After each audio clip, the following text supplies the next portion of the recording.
This story is from our sister Anna. She lives in Austin, Texas. She's a graphic designer, a wife, and a mother of 2 wonderful kids. She says, on the outside, my life looked perfect. I had a great job, a loving family, and a strong faith. But deep inside, I was carrying something heavy, something I never thought I would share.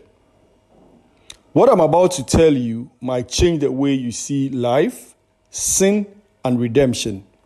Let us get into a story. It says, it all started one night after a long, exhausting day at work. I was lying in bed, feeling more tired than usual. I ignored it, thinking I was just worn out.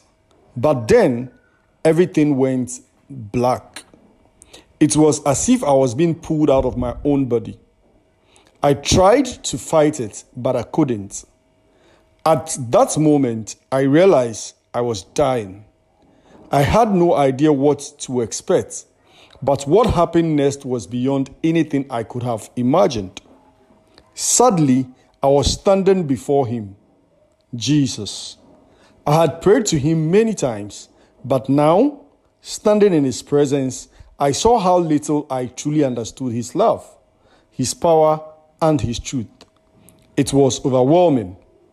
When he looked at me, it felt like he could see everything, every hidden thought, every mistake, every moment I had ignored or justified.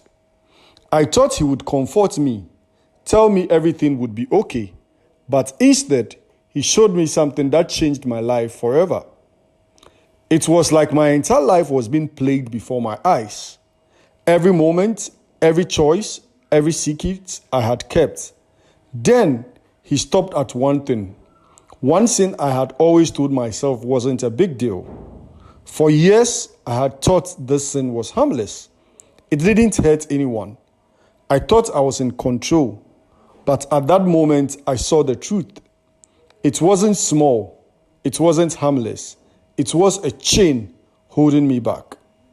Jesus showed me how this sin had created a wall between us. Every time I gave in, I was pushing him away. It wasn't just a mistake. It was opening the door for the enemy to attack me.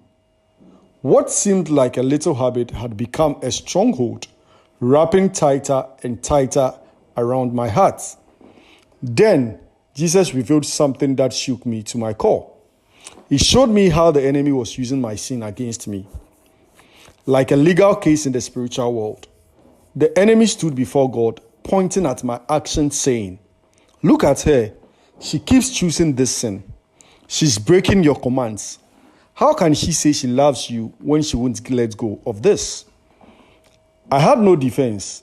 He was right. I had excused it for so long, but even in my shame, Jesus didn't turn me away from him. He didn't condemn me. He didn't reject me. Instead, he looked at me with love so deep it took my breath away. Then he spoke. "You don't have to live like this anymore. You can be free." At that moment, the weight of his grace hit me with like a wave. Freedom wasn't just an idea. It was real. Jesus was pointing out my sin to shame me. He was showing me the chains so he could break them. He wasn't there to punish me. He was there to rescue me. And then something incredible happened. I felt the chains fall off. The guilt, the shame, the struggle, it was all gone. For the first time in years, I felt light. I felt free. Not because of everything I had done, but because of what he had done for me. If you have ever felt trapped, ashamed, or stuck in sin, if you have struggled with something you thought you could escape, listen to me. You don't have to live like that anymore. The same Jesus who sets me free can set you free too. His love, his grace, his power, it's all for you. But you have to take the first step. If this message spoke to you, please like the video, subscribe, and share it with someone who needs to hear it. And if you have a story to share or need prayer, leave a comment below. Let's build a community where we lift each other up. because there is power in sharing our stories, and there is freedom in Jesus.